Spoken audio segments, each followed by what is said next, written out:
Bonjour à tous, j'espère que vous allez bien. Dans cette nouvelle vidéo, je voudrais vous montrer comment créer un utilisateur directement via la console OCI ou OCI.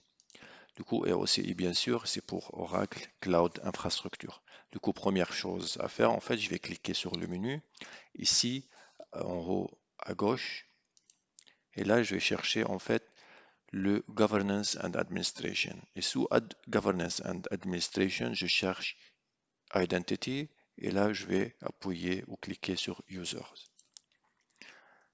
Là, la page est en train de charger, de se charger.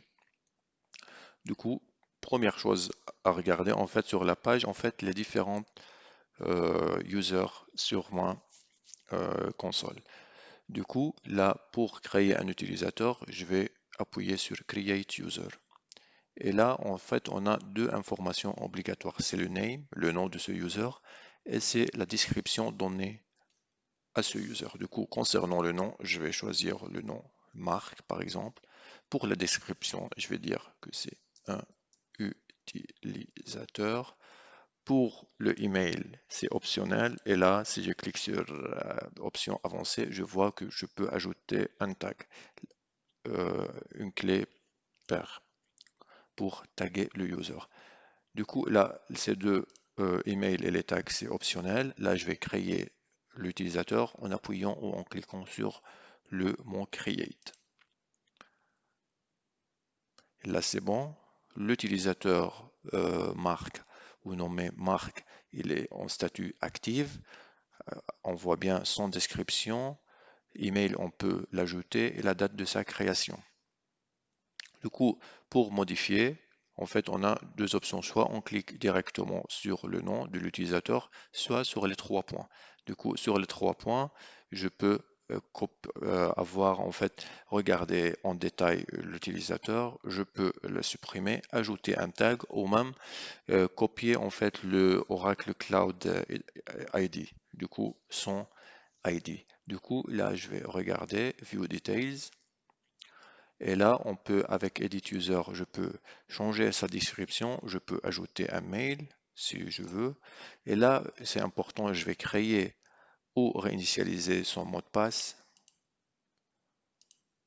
Par exemple, là, c'est bon. Là, j'ai créé son mot de passe. Du coup, pour se connecter, on donne le credential, par exemple, concernant son username sera Marc. Du coup, pour se connecter, il va utiliser Marc. Comme ça. Et pour son mot de passe, on va copier son mot de passe.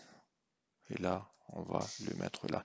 Du coup, son username, il va utiliser le nom de son utilisateur, Marc. Et pour le mot de passe, il va utiliser le mot de passe créé par son admin. Et là, en fait, on peut aussi donner ou ajouter le MFA ou Multi-Factor Authentication. Du coup, il peut se connecter avec une première fois avec ses credentials, son username en mot de passe, et ensuite avec une autre méthode, par exemple avec son téléphone portable, par exemple, sur des applications. Du coup, deux fois, il va faire l'authentication, et là, on peut ajouter un tag, par exemple, department, et là, production, par exemple, département, production.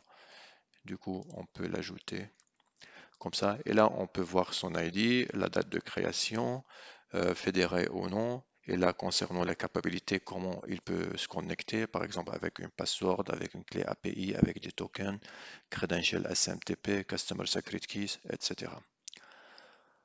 Et là, on peut faire autre chose qu'information. On peut regarder ces tags, par exemple, on voit bien Department Production. Du coup, c'est tout concernant la création d'utilisateurs. J'espère que cette vidéo vous a plu. Merci et à bientôt.